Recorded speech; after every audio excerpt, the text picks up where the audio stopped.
In the primordial age of chaos, long before the peaks of Olympus pierced the sky, the world was ruled by colossal deities, the Titans.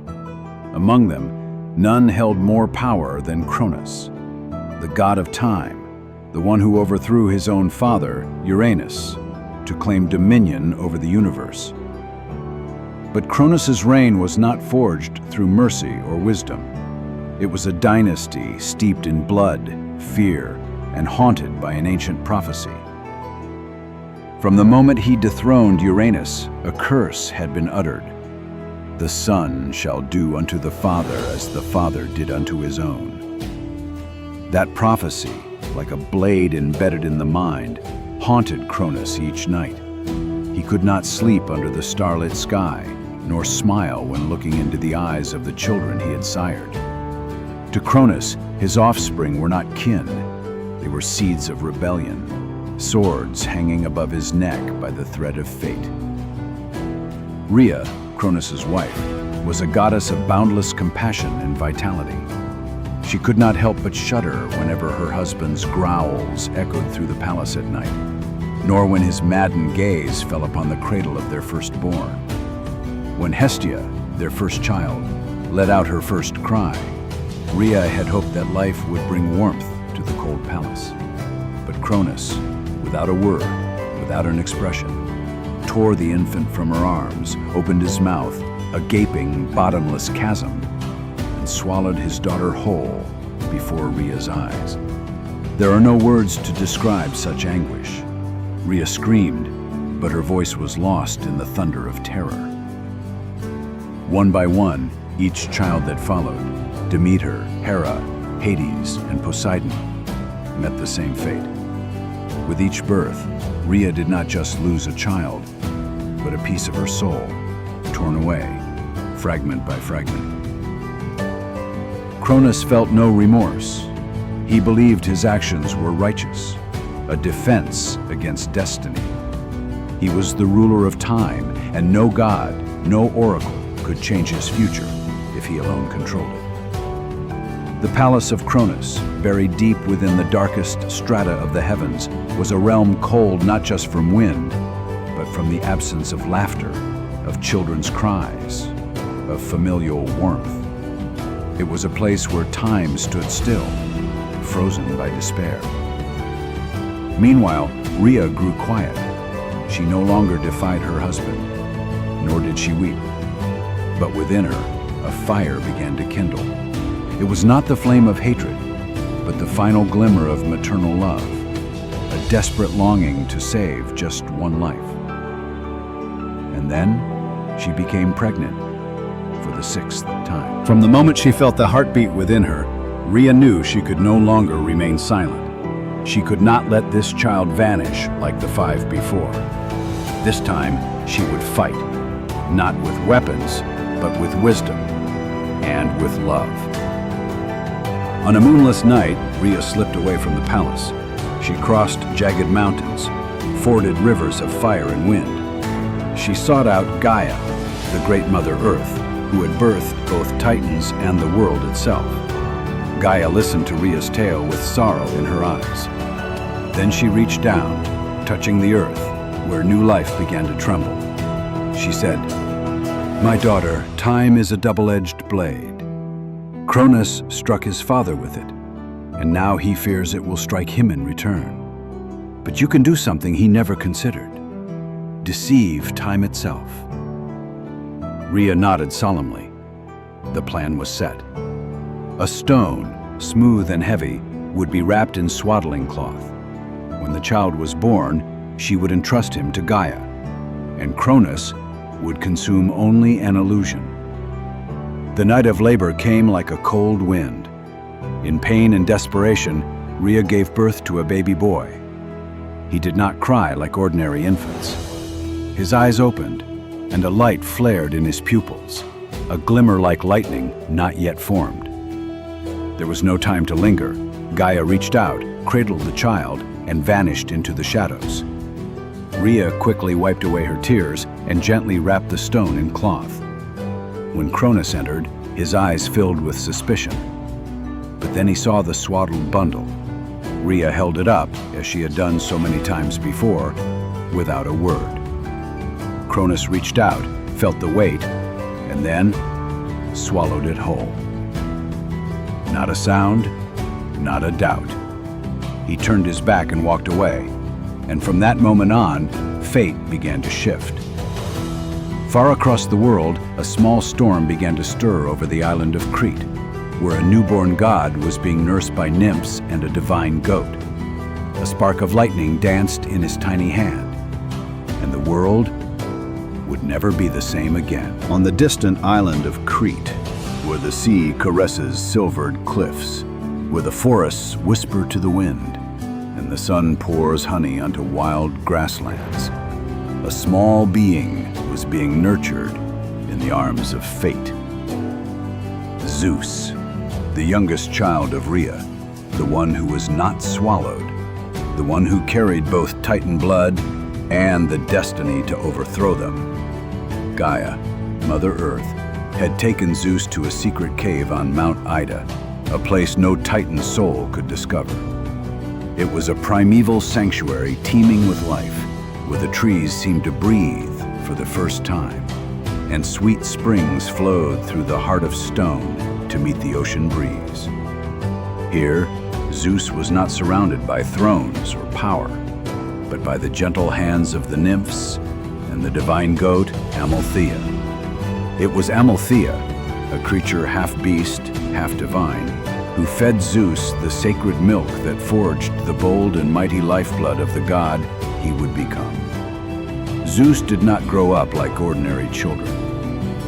From his earliest days, the skies above Mount Ida would sometimes tremble softly, like the shy laughter of a future stormbringer. Whenever he cried, clouds would gather. When he laughed, strange flashes of light would streak across the sky like silent lightning.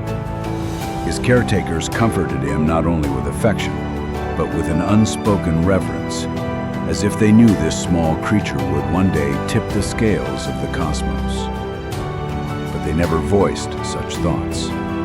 Instead, they sang to him ancient lullabies, songs the world had once hummed before the dawn of light. To ensure no one, not even Cronus, heard Zeus's cries, the nymphs devised a strange ritual. They gathered around the cave, bearing wooden shields and spears, and began a wild, chaotic dance. They clashed their shields together, creating a cacophony so loud and frenzied that no sound from within the cave could escape. These were the Curetes, the dancing warriors who protected the future of the gods. Under their protection, Zeus grew in darkness, but never without love. He learned to hear the voices of trees, to understand the language of the wind, of birds, even of stones. Gaia would occasionally visit, touching his forehead and gifting him strange dreams, visions of a kingdom above the clouds where the light never faded. Even as a child, Zeus knew he was different. He felt a fire quietly burning in his heart. Not hatred, but a sense of injustice. He didn't yet understand why he had no father, why his siblings were absent, why he had to live hidden in the deep woods. But deep within, he knew one day he would have to step into the light. Time flowed like the streams winding around the mountain. Zeus transformed from a child into a youth, then into a young man, strong with eyes like stormy skies, and a voice that rumbled like cracking stone. With every step he took, the earth seemed to tremble in response.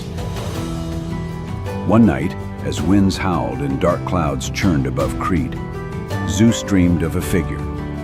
It was a woman in a white cloak, her eyes brimming with tears, holding 5 fading stars in her arms. She said nothing, but in her gaze was pleading, pain, and a love never spoken aloud. When Zeus awoke, he understood. The woman was his mother, Rhea, and those stars, they were his siblings. Trapped within the darkness of Cronus's stomach, still alive, but unable to escape. For the first time, Zeus spoke a vow aloud. I will save them, and I will end the reign of darkness. These words were not just sounds, they were a covenant, etched into the very axis of fate. From that day forward, Zeus began to train, not as a proud god, but as a warrior who knew he would have to battle time itself. He learned to summon lightning, to walk upon clouds, to listen to the movements of the earth. Every skill he gained, every truth he absorbed, brought him closer to the destined confrontation with his father. And then, when he had come of age, Gaia appeared one final time. She brought no gift, no lullaby. She simply said, "It is time. Seek Metis, the goddess of wisdom. She will show you the path that unlocks fate. And remember, true power lies not only in thunder, but in patience and mercy." Zeus bowed his head and stepped out of the cave. In the eastern sky, a dawn as red as blood began to break. He was no longer a child. He was Zeus, and the age of the Titans was nearing its end. Zeus left Crete like a bolt of lightning streaking into the murky remnants of the old world. No fanfare, no farewell, only the sea wind howling behind him, and a strange light in his eyes, as if the heavens themselves were holding their breath with every step he took. According to Gaia's guidance, he had to seek out Metis, the goddess of deep wisdom and quiet foresight, a being once part of the Titan's soul, but never truly one of them.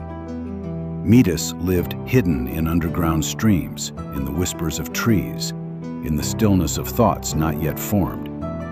Zeus crossed wastelands and volcanoes, trekked through deserts of ash, where each step left a trail of fire. He was not only searching for Metis, he was learning the world itself, a world bent and broken beneath the hand of Cronus.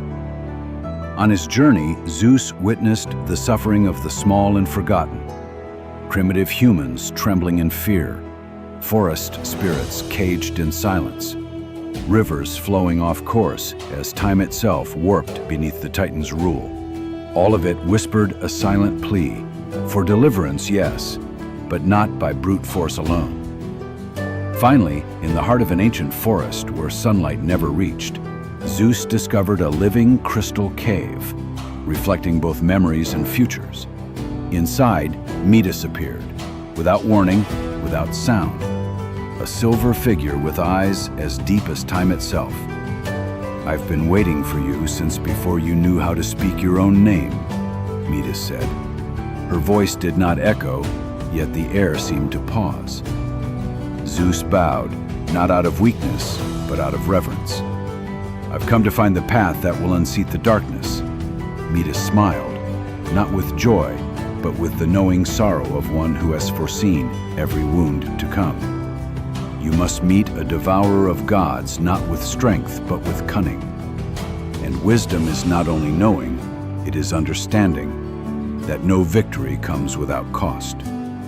From the depths of the cave, Metis brought forth a small vial, filled with a liquid that shimmered like melted moonlight.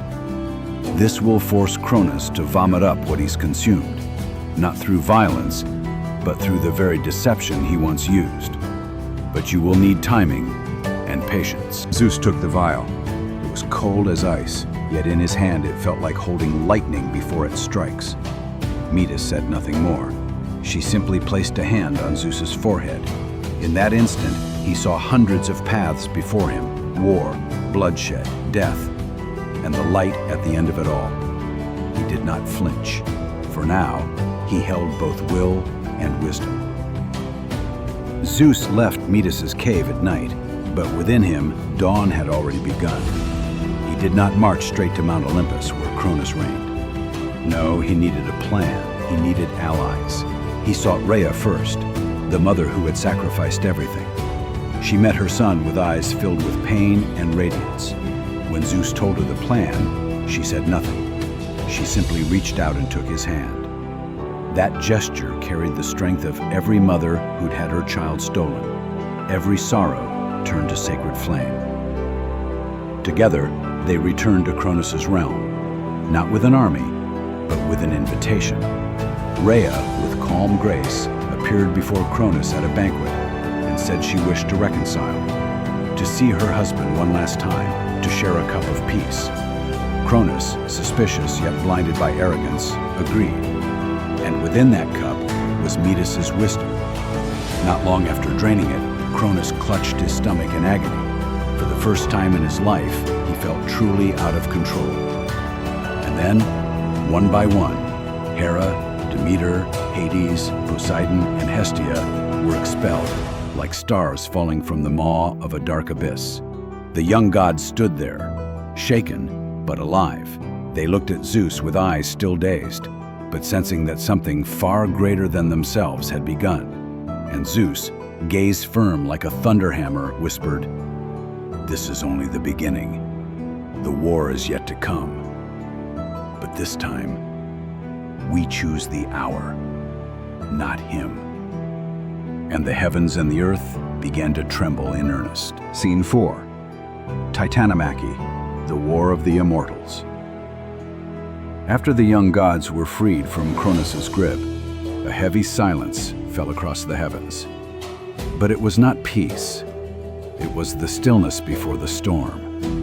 An inevitable war had begun to form at the heart of the cosmos, a battle between the old generation and the new, between decaying power and the yearning to truly live. Zeus was no longer a shadowy figure hiding in the dark. He now stood as the leader of a divine host, siblings once swallowed whole, souls who had endured darkness in silence. They did not need to be urged. Fire burned in their eyes. In their hearts pulsed the pain of stolen childhood and lost freedom. Zeus stood atop Olympus, where no young god had ever set foot before, and declared boldly, "We do not fight for vengeance, but for the right to choose our fate. We will not destroy the world. We will remake it from its ashes." But to do that, they needed more than family. Zeus sought out the Cyclopes, the one-eyed giants once imprisoned deep within the earth by Cronus, who feared their power. In gratitude, the Cyclopes gifted Zeus 3 legendary weapons: lightning for Zeus, the trident for Poseidon, and the helmet of invisibility for Hades. The 3 brothers, now not merely sons of Titans, but symbols of sky, sea, and the underworld, had become the new pillars of existence. With their divine kin, they formed the Olympians, young gods who stood for change. Opposing them was Cronus and the loyal Titans, rulers since the dawn of time, never before challenged, never having known defeat. The war did not last a day nor a year, but 10 unrelenting years. The earth cracked, the seas surged, volcanoes erupted into pillars of flame like the blood of the heavens. The Titans, colossal in form, tore mountains from the ground and fought with the frenzy of those who refused to fall. Cronus hurled scythes that ripped through space itself, while Iapetus, Hyperion, and Coeus shattered the weapons of the young gods with terrifying force. But Zeus did not falter. With lightning in his hand, he was the embodiment of the storm. With every thunderstrike, a mountain fell. With every roar, the sky quaked. Hades, cloaked in invisibility, slipped behind enemy lines, dismantling the Titans' strongholds from within. Poseidon raised his trident and summoned waves so monstrous they toppled enemy fortresses. By the 5th year, both sides were nearly equal. The world teetered on the brink of ruin. And in that despair, Zeus remembered something Metis had once said. True power does not lie only in force, but in the ability to make others believe in what has never yet existed. Zeus climbed Mount Othrys, stronghold of the Titans. In the heart of a storm, he summoned himself. With a cry that split the heavens, he called upon the dissenting Titans to rise, not for him, but for a world no longer ruled by fear. Some, weary of endless war, began to waver. Then Zeus summoned the fullness of his might. His final bolt of lightning, brilliant as the gaze of fate itself, struck the peak of Mount Othrys, splitting it in 2, burying Cronus beneath an avalanche of stone and searing light. The Titans were defeated. But Zeus did not kill them, for he knew that life, even corrupted, should not be extinguished. Instead, the Titans were imprisoned forever in Tartarus, the deepest and darkest abyss of the world, guarded by the Hecatoncheires, the hundred-handed monsters, once exiled by Cronus himself. The war was over. The sky cleared. Trees sprouted anew. Rivers found their course again. And atop Olympus, where Zeus forged a throne from stone and thunder, a new era began. Not in the blood of tyrants, but in the vow of one who restored order. From this day, Olympus shall not be a throne of domination, but a keeper of balance. Every god is a star, and no star shall ever swallow the light of another. And from that moment forward, the true history of the gods began. When the final flames of war died out, the world felt reborn from the ashes. Atop Olympus, Zeus and the new gods began to shape a new cosmic order, one built on balance between power and responsibility. Realms were divided. Zeus became king of the skies, Poseidon took dominion over the oceans, and Hades ruled the underworld, the realm where souls awaited their final judgment. Zeus built his throne amid swirling clouds and crackling thunder, not merely a symbol of might, but a monument to the trials he had overcome. Every bolt of lightning he wielded carried memories of betrayal, of pain, and of hope. The early years of this new age were a golden era. Nature healed. Humanity emerged, sculpted from clay by Prometheus, the rebel titan who had once sided with Zeus. The gods watched over mankind like parents, loving, but always testing. Under Olympus's protection, the first sparks of civilization began to glow. Yet peace is never eternal. Though he now reigned as supreme god, Zeus began to feel the same unease that once haunted his father. Prophecy, the shadow of destiny, never truly sleeps. One night, in a dream, Zeus saw a radiant being shining like the sun, holding a scepter with eyes of flame. A child. Not an enemy from without, but a seed of downfall born from his own blood. That fear deepened when he learned that Metis, the goddess of wisdom who had helped him defeat Cronus, was pregnant. A cryptic prophecy was spoken from the ancient oracle of Delphi. The child she bears will surpass the father, not only in strength but in wisdom, deeper, sharper, beyond anyone's control. Zeus stood before a decision once faced by Cronus. But he, having learned the lessons of the past, chose another path. Instead of killing Metis or the unborn child, Zeus used his divine power to swallow her. Not to destroy, but to preserve her within him forever. From that moment, Metis lived in Zeus's mind, whispering wisdom, warnings, and reason whenever he faltered. Time passed, and then one day Zeus felt an excruciating pain in his skull, as if the entire cosmos were crashing inward. With a thunderous scream across Olympus, he fell to his knees, and from his forehead, splitting like lightning on stone, a radiant being emerged. Athena, goddess of strategy, wisdom, and justice. Unlike any other god, Athena was born in light, with no childhood, no blemish. She stepped forth fully armored, her eyes gleaming like the rising sun, her intellect vast as the ocean. Zeus did not look at her with the eyes of a mere father, but with awe, as if witnessing something even he could not command. As Athena grew, not only into a warrior, but into a symbol of reason and cosmic order, Zeus began to understand.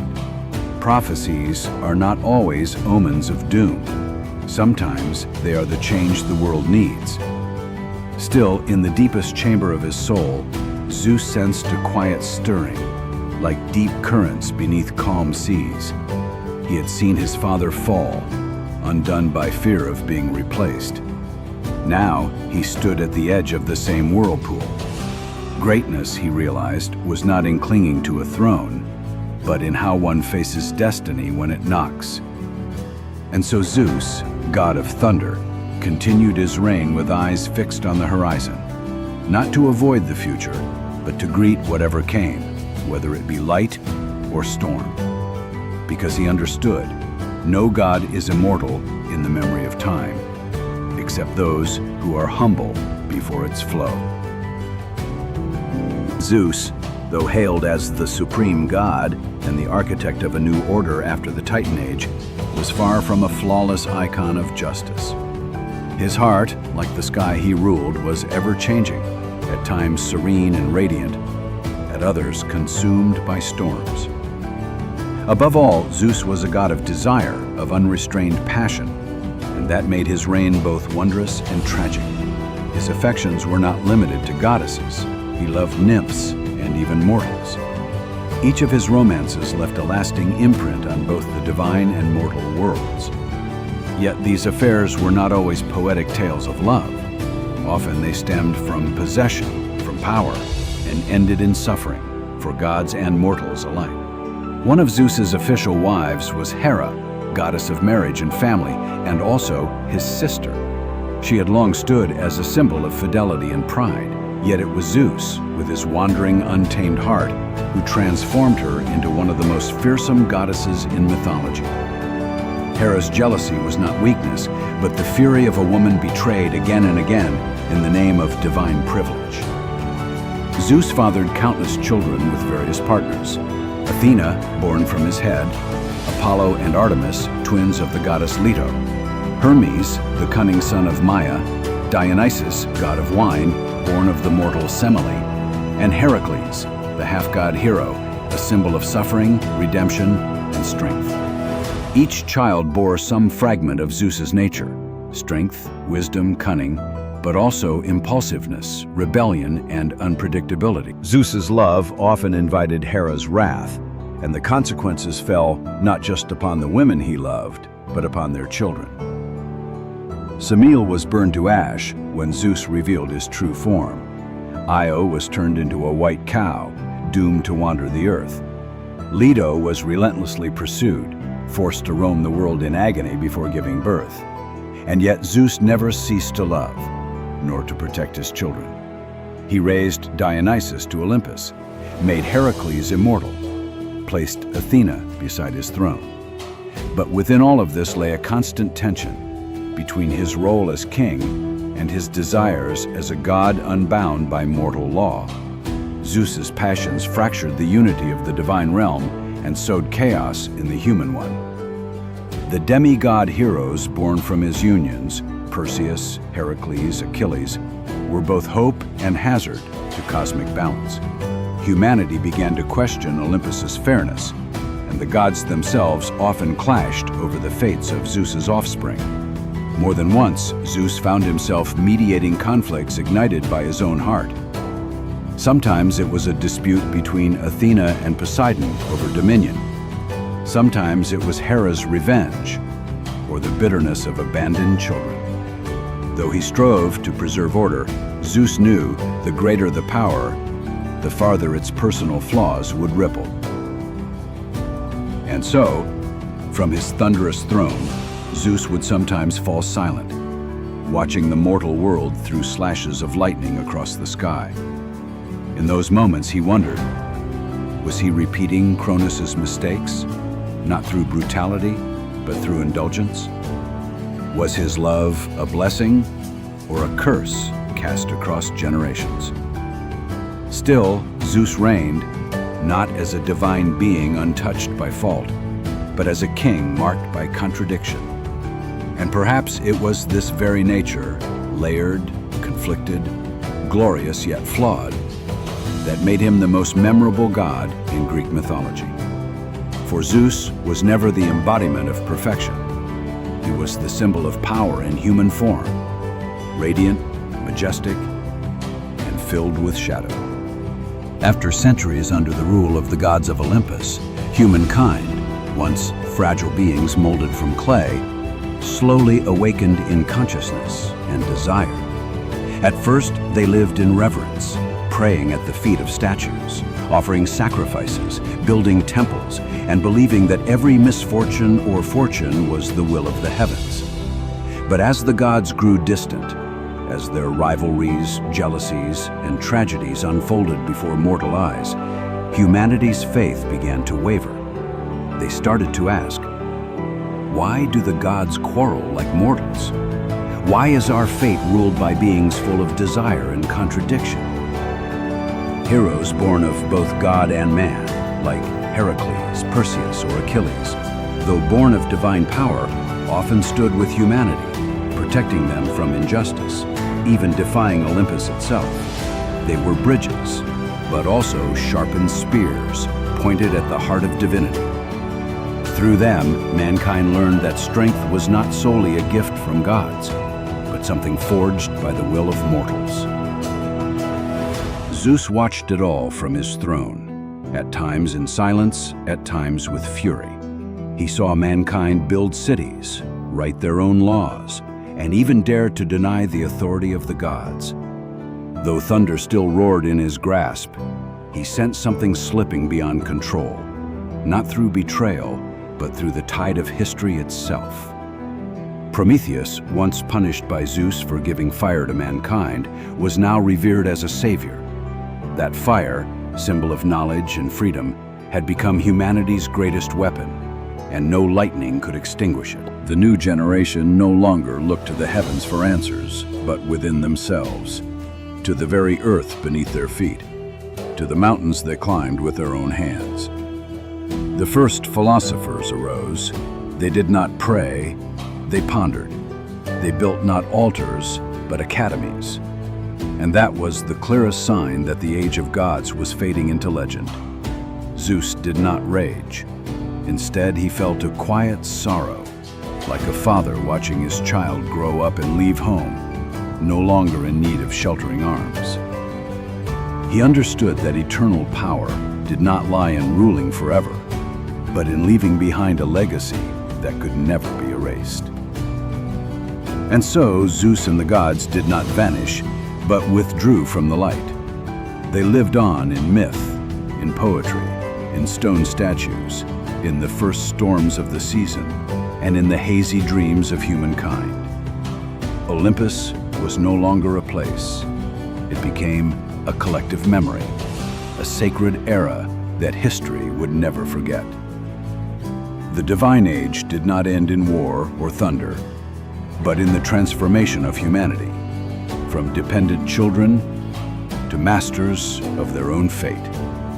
And Zeus, with all his glory and flaws, became the final symbol of a grand era, when gods and mortals once walked side by side on the same earth.